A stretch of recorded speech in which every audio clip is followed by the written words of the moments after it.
Porque nesse cenário de crise, pós-crise de 2014, nova crise de coronavírus, enfim, essa turbulênciazinha de crise de 10 anos que a gente está começando a viver, a questão de gasto social se tornou uma incógnita. As pessoas realmente... O Brasil é um país que depende realmente de gasto social. Hoje a gente direciona aproximadamente 18,5% do PIB com gasto social. A questão é que esse gasto social... só para deixar claro, isso é uma proporção maior que os países desenvolvidos da União Europeia, tá? 18,5% do PIB é muito.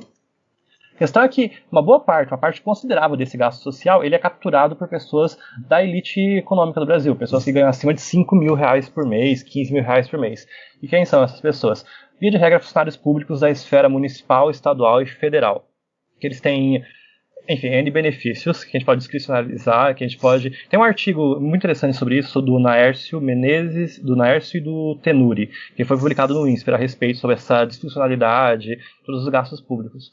Mas eu queria conversar com o Felipe Salto a respeito de como tornar essa agenda de responsabilidade fiscal algo palatável para o aspecto social, para as pessoas em situação de vulnerabilidade. Como é que a gente pode falar para uma pessoa de vulnerabilidade que é preciso rever a proporção desses gastos? Ou pelo menos os critérios.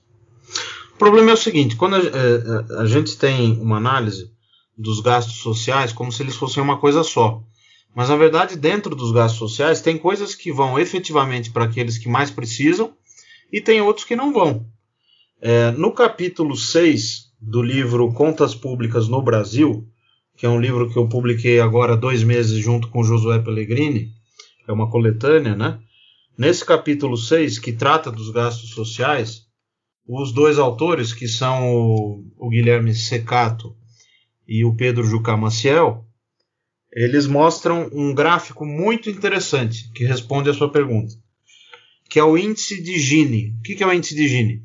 É um índice calculado para saber se os países são muito desiguais ou pouco desiguais, tá? Quanto mais perto de 1, mais desigual, quanto mais perto de 0, mais equânime esse país quanto à renda.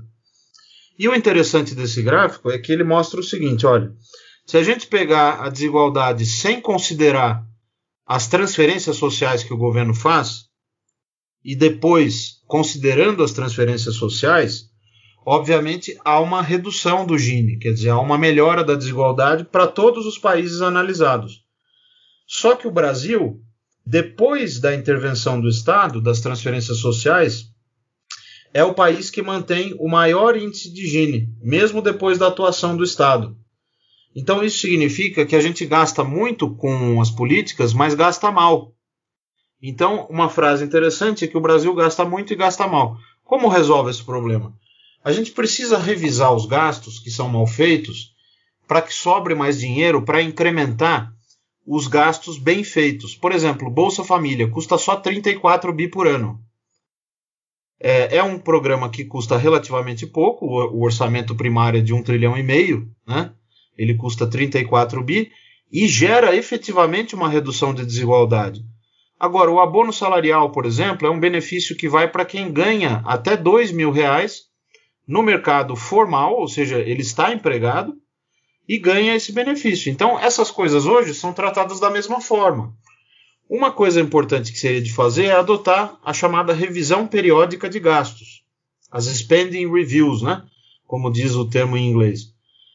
Para que isso? Porque se você fizer uma boa revisão de gastos, fundamentada em avaliação técnica, com estatística, econometria, você vai poder concluir a respeito disso. Quais programas são ruins, quais programas são bons, fazer os cortes devidos e incrementar aqueles programas que geram efetivamente uma redução da desigualdade e beneficiam a pessoa que precisa, que está lá na ponta, enquanto a economia não cresce mais e não gera emprego suficiente para todos.